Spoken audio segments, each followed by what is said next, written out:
All right, for the last example, we're going to look at an algebraic solution to this differential equation. We've already seen in example 1 a graphical solution, and example 2 using Euler's method a numerical solution.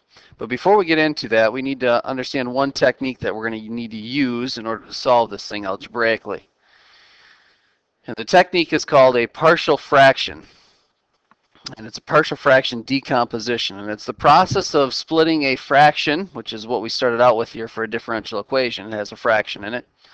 Process of splitting a fraction into the sum or difference of two or more fractions. So we're taking one fraction and splitting it apart into the sum or difference of other fractions. And actually this process here is the reverse process of finding a common denominator to combine fractions. If you think about the process you go through to when you start out with two fractions, the first step you have to do in order to add those or subtract those two fractions is get a common denominator, and that allows you to combine them. We're basically reversing that process, or that's what we're trying to do. So let me show you an example of this.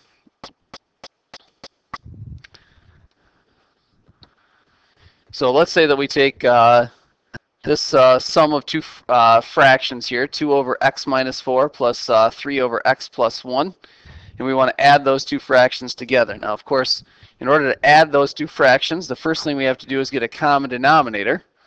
So for us, if we take this first fraction and multiply by the denominator of the second fraction, that is, if we multiply this first one by x plus 1 over x plus 1, and if we take the second fraction, 3 over x plus 1, and multiply by the denominator of the first fraction, that's x minus 4 over x minus 4, this is one technique we can use to get a common denominator. Of course, in the first fraction here, we'll have 2 times x plus 1 in the numerator over x minus 4 times x plus 1 in the denominator.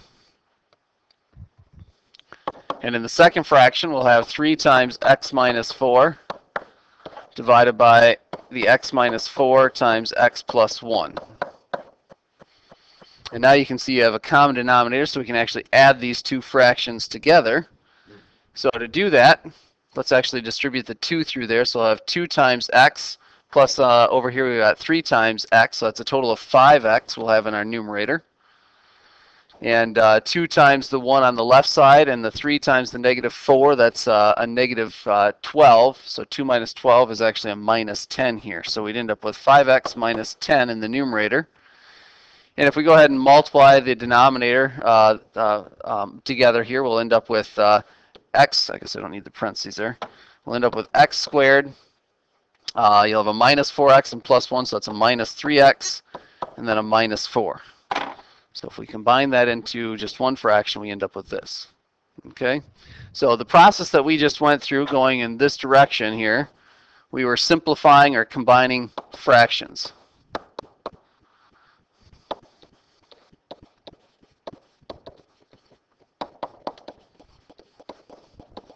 Okay?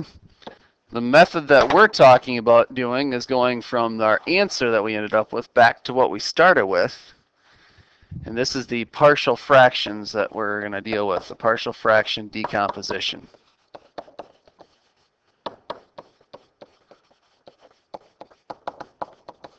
Now, the process there can get quite complex depending on the fraction that you start out with.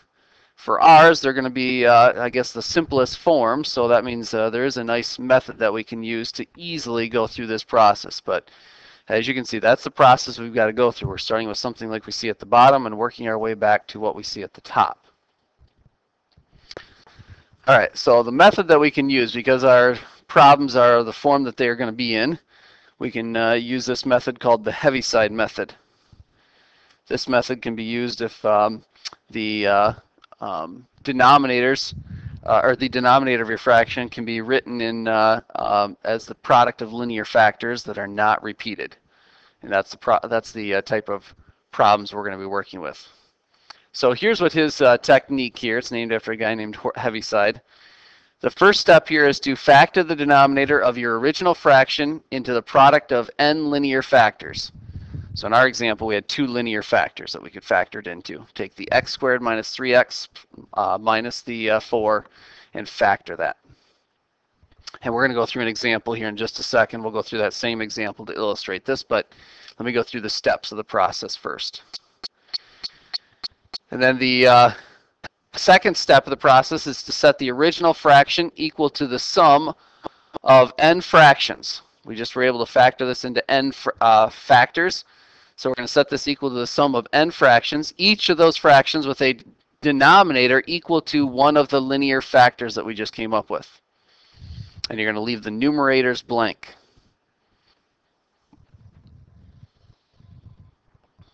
All right, that's the second step. And then the next several steps, actually, we're going to have to repeat for as many factors as we have. But step 3 is to cover one of the linear factors in the denominator of the original fraction. So we're going to take and cover up one of our linear factors. Also, this is sometimes referred to as the cover-up technique because of that step.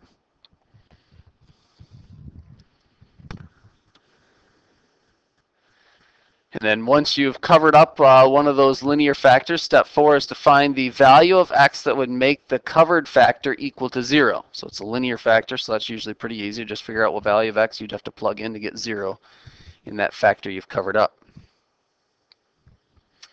Step 5 is to substitute that value of x that we just found, that would give us the 0, in for each x that remains in the original fraction. Everywhere except for the factor that you've covered up, plug in that value of x.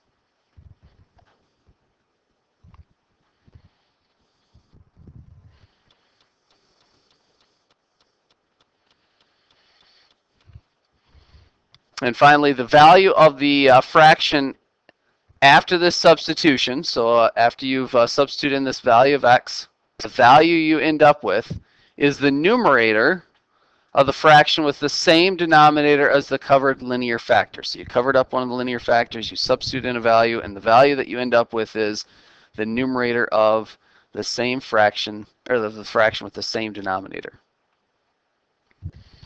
All right, so let's take a look at an example, and then you repeat that process until you find all of the numerators that you're looking for. So let's take a look at our example here that we just worked with. And we'll go through the steps that he has us go through here. So we ended up with 5x minus 10 over x squared minus 3x minus 4. So the first step we said was to factor the denominator. So the denominator factors into x minus 4 and x plus 1.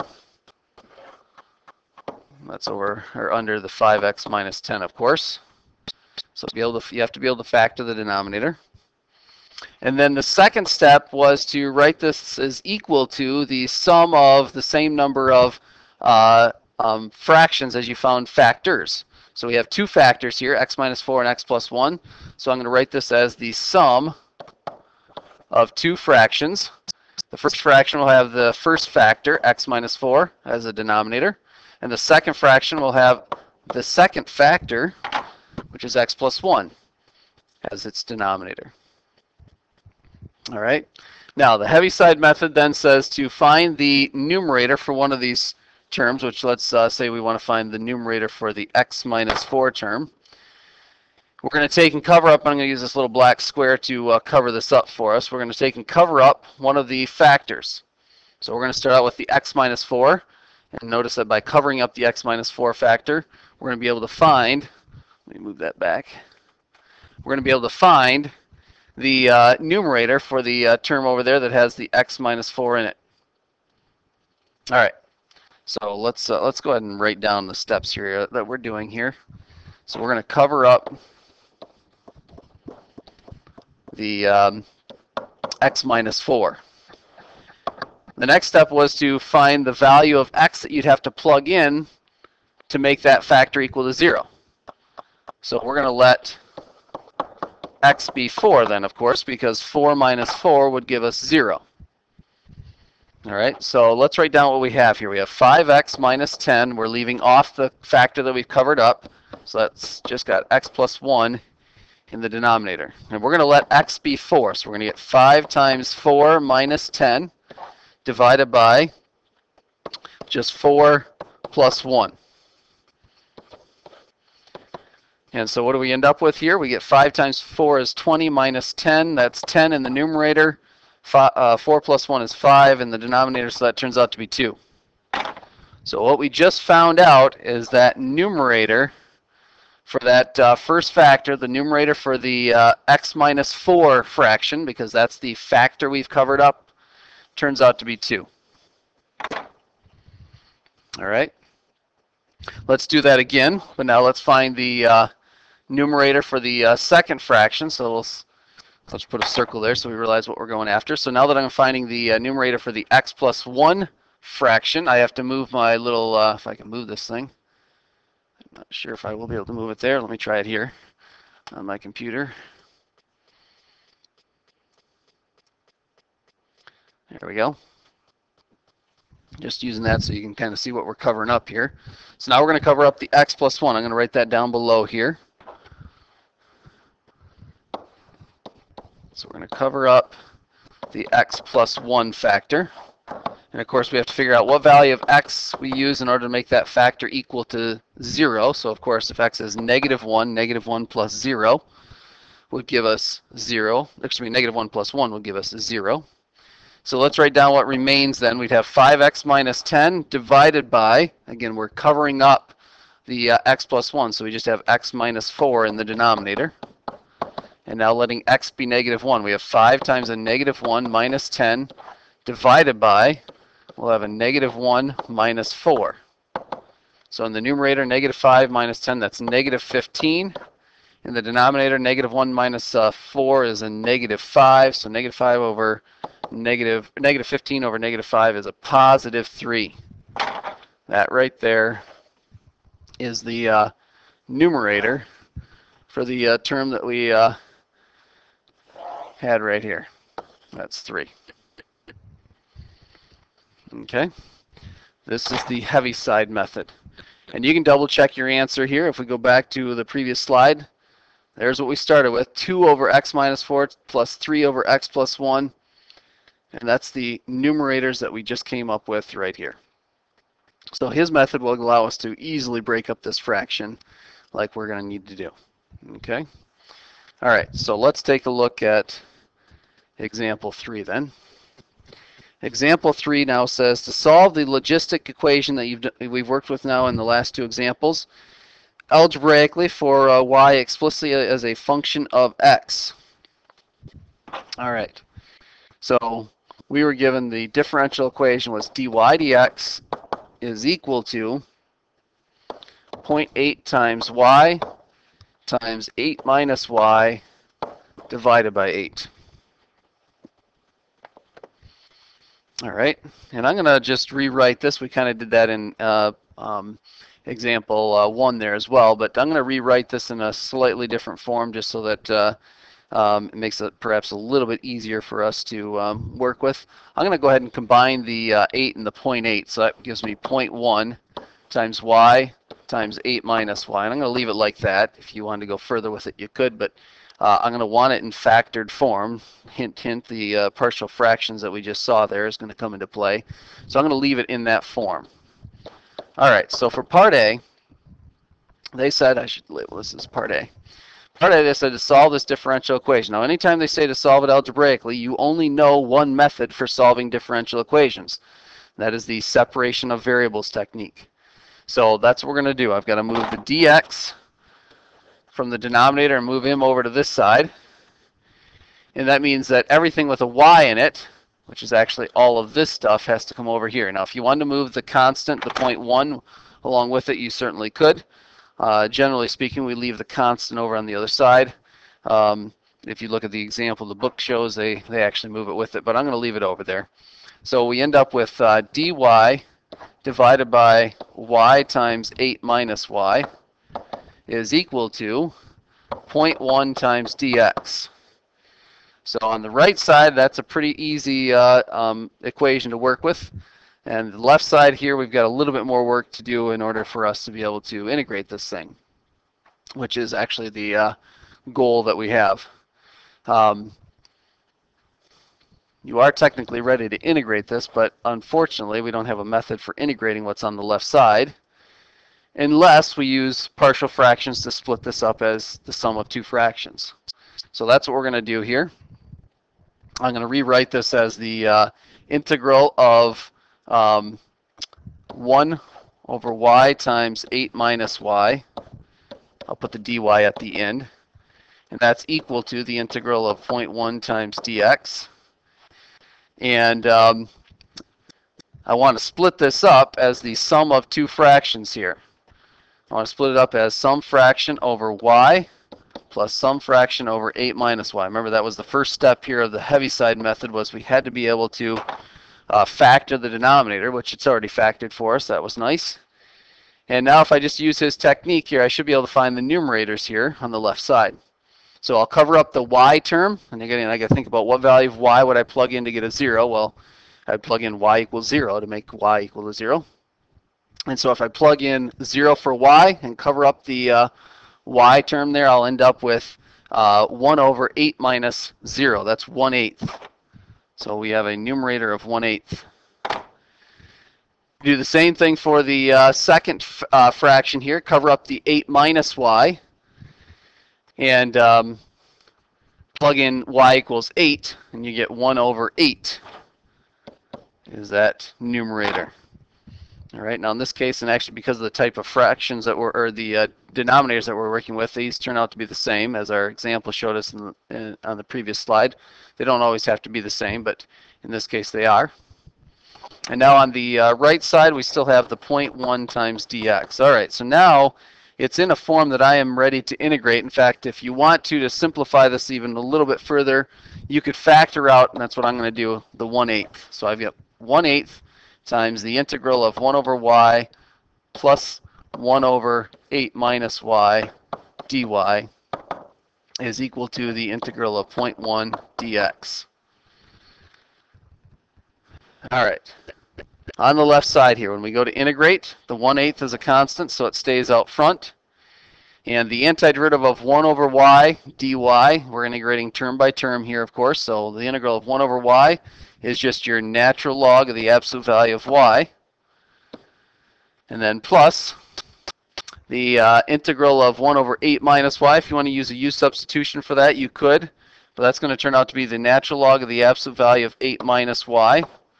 And of course, since the derivative of the inside is not 1, it's actually a -1. Derivative of 8 is 0. Derivative of negative y is a -1.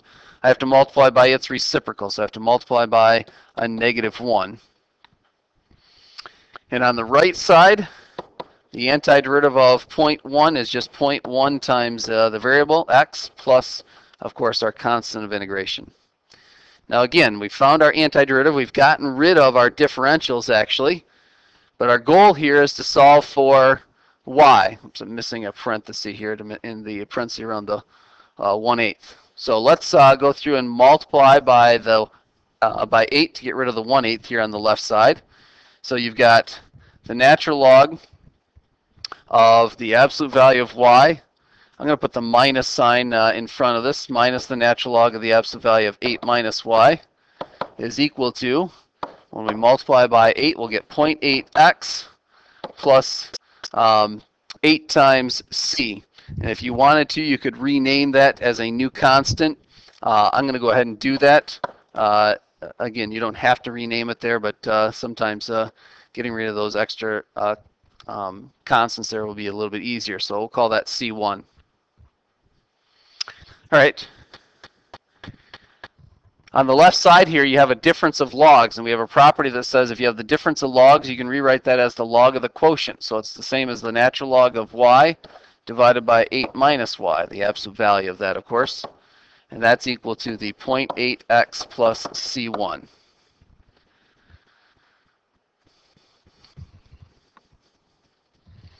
All right, to solve this, we exponentiate both sides to base e, so it's e to the natural log of the absolute value of y minus, or excuse me, y divided by 8 minus y. And that's equal to e to the 0.8x plus c1. And on the left side here, the whole reason for using exponentials here to eliminate this logarithm. So we end up with the absolute value of y over 8 minus y is equal to, I'm going to go ahead and split this up as e to the 0.8x times e to the c1. And we've done something like that many of times now. I can get rid of my absolute value by realizing it's just plus or minus, not both, but one or the other, plus or minus this value. So y over 8 minus y is equal to plus or minus. I'll go ahead and put the e to the c1 out front times e to the 0.8x. And just like we did above there, we've done this many a times as well. This is just some constant, so I can give him a new name. We'll call him C2. So I have y over 8 minus y is equal to C2 times e to the 0.8x. All right, so to solve for y, we're going to multiply both sides of this equation by the denominator over here, the 8 minus y. So we have y is equal to 8 minus y times C2 e to the 0.8x. And we need to distribute the exponential function over on the right through the parentheses there. So we get y is equal to 8 times C2 e to the 0.8x minus y times C2 e to the 0.8x. Now because we end up with two constants here, two C2s here, I don't want to change the name of one of these to something else. I'm going to be stuck with these two here until I find out what C2 is equal to.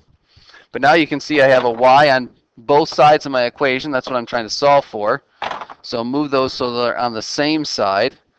And we end up with y plus y times C2 e to the 0.8x is equal to the 8 times C2 e to the 0.8x.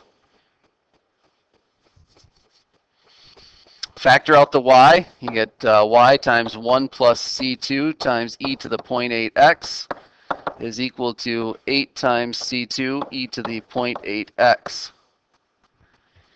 And there we go. We're one step away from finding y. Solving for y, y is equal to, it's 8 times C2 e to the 0.8x divided by 1 plus C2 e to the 0.8 times x.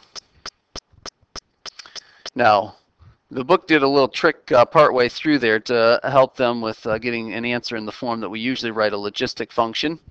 I did not do that purposely because I don't think it's an obvious step there as you're going through this process, but rather at the end we can multiply by a clever form of 1 to get the same equation. And basically you can see that in both the numerator and the denominator I have C2 times e to the 0.8x. I'm going to multiply by the reciprocal of that, in essence, is what I'm going to do in order to simplify this thing. So I've got 1 over C2, that's the reciprocal of C2, and I can actually write this as e to the negative 0.8x, that's the reciprocal of e to the 0.8x, and that's divided by the same thing, 1 over C2 e to the negative 0.8x. So when I multiply that out, we end up with, in the numerator, the C2s cancel out, and the e to the 0.8x and the e to the negative 0.8x, those cancel each other out, so you're left with just 8. In the denominator, when I multiply the first term 1 by that quantity, I'm left with 1 over C2 e to the negative 0.8x. And in the second term, when I multiply those are actually reciprocals. The C2s cancel out, and the e to the 0.8x times e to the negative 0.8x, those cancel out, you're left with just 1. And usually we put the 1 first in the denominator, so I'm going to write it that way as well. This is equal to 8 divided by 1 plus, and the 1 over C2, now that I'm down to 1 constant there, I'm going to just rewrite that as a new constant here. We'll call it C3 e to the negative 0.8x. There is our function y. Y is a function of x. All right. Now this is again our what we call our general solution.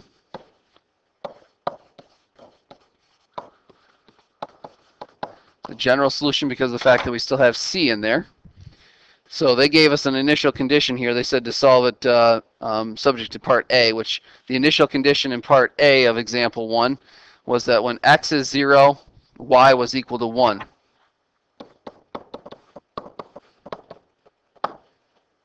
So if we plug that in, we'll end up with 1 is equal to 8 divided by 1 plus C3 e to the negative 0.8 times 0, and that's nice that that's got a 0 in it.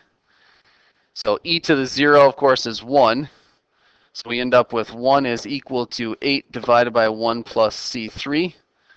If we multiply both sides by that denominator, we'll end up with 1 plus C3 is equal to 8. Subtracting 1 will give us C3 is equal to 7. So there's the value of C3 that we're looking for. And let's substitute that back into the original. I'll write this in a function notation here. Y is a function of x is equal to 8 divided by 1 plus C3 we found is 7, e to the negative 0.8x. And this guy right here is what we call our particular solution.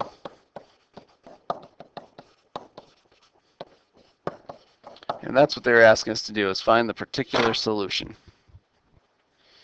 All right, now for part B, it says use the result from part A here to show that the Euler's method approximation at x equals 2 actually is an underestimate of the actual value. Okay, so we suspected that based on the concavity, but let's see if in fact that is correct. Let's just use our calculator to help us out. We're going to put in y1 as this function here that we came up with. I'm going to go ahead and get rid of our differential equation. And I'm going to turn off that plot for right now. And so in y1 we're going to put in our solution was 8 divided by 1 plus 7 times e raised to the negative 0.8 x. All right. And I just want to evaluate that at 2 is really all I want to do. So I'm going to do that just from the home screen here. If I take y1 and evaluate him at 2, you could also use your table or graph it and trace it to find that as well. But we get 3.3149, 3.315 we'll say. So for part B on this one, we got y at 2 to be equal to, it was 3.315. That would be in thousands of fish.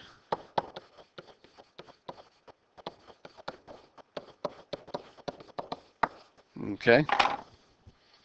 And they want us to compare that with what we got for Euler's method. This is the actual value, remember.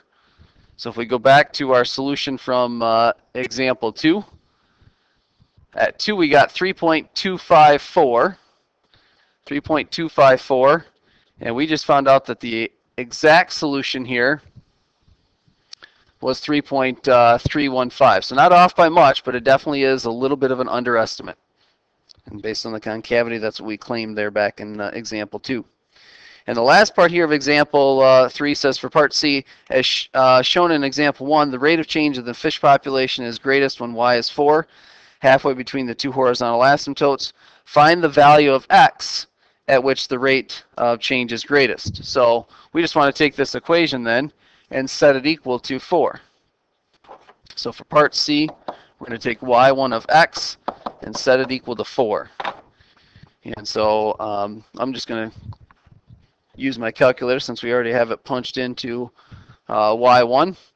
I'll just graph this thing along with the line y equals 4 and see where they intersect. So here's our solution. In fact, you could even sketch the stat plot along with this. I shut it off there, but if you sketched it along with it, you'd see how your approximation from Euler's method compares. And let's just find that intersection. Oops. So give it your two curves there and give it a guess. So it looks like it's at 2.432. 2.432. So x is equal to 2.432. And x in this problem was measured in years. So that's in years. So it takes just over almost 2.5 years in order for the fish population to reach that point.